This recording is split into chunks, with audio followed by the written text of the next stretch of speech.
Many people are opting out of vaccinating their children, and this is causing concern for the medical community.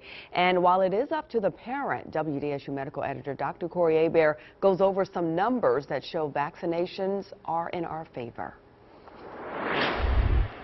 Early in 2015, a measles outbreak at California's Disneyland infected 52 people with the vaccine-preventable disease. Since then, calls for mandatory vaccination of all school-age children, increases in adolescent vaccination coverage, increases in parental knowledge about vaccines, and increases in safety and efficacy research have become part of the national discussion on vaccines. So with August designated as National Immunization Awareness Month, I want to tell you about a few of the most informative and noteworthy recent stories in vaccination news. First, California Assembly passed the Senate Bill 277, which is legislation that eliminates the personal belief exemption and requires all school children to be vaccinated unless they are medically exempt, making it one of the strictest mandatory vaccination laws in the United States.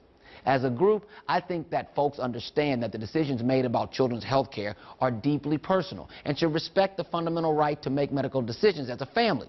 But when your decisions as a family encroach on my health, then a debate actually can ensue.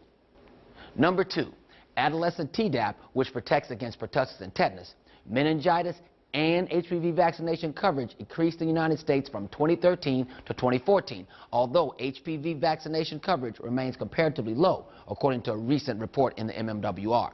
As physicians, we are frustrated that in 2014, 4 out of 10 adolescent girls and 6 out of 10 adolescent boys had not even started the HPV vaccine series and are vulnerable to cancers caused by HPV. Much more education is needed to make sure that our young people are protected. Thirdly, parents view vaccine safety and benefits more favorably. Parents' opinions on the safety and effectiveness of vaccines have shifted towards more of a benefit and less of a threat, according to the latest C.S. Mott Children's Hospital National Poll on Children's Health. Outbreaks of disease that can be safely prevented through routine childhood vaccination have become more common in the United States over the last several years. So I think we're on the right track with this one. And lastly, the 2-dose chickenpox vaccination program reduced U.S. chickenpox outbreaks by 78%. A recent study reported that a routine 2-dose varicella vaccination program launched in 2007 has drastically reduced the number of chickenpox outbreaks. And although varicella outbreaks have declined during that 2-dose varicella era, they continue to pose a challenge to manage and control. So we really have got to be careful with this one. Look, it's very well documented that without vaccination and sanitation, the United States may not even be here. So do me a favor, get vaccinated, get your children vaccinated, and get your parents vaccinated. It may save your life one day. I'm medical editor Dr. Corey Hebert with your Weekend House Call.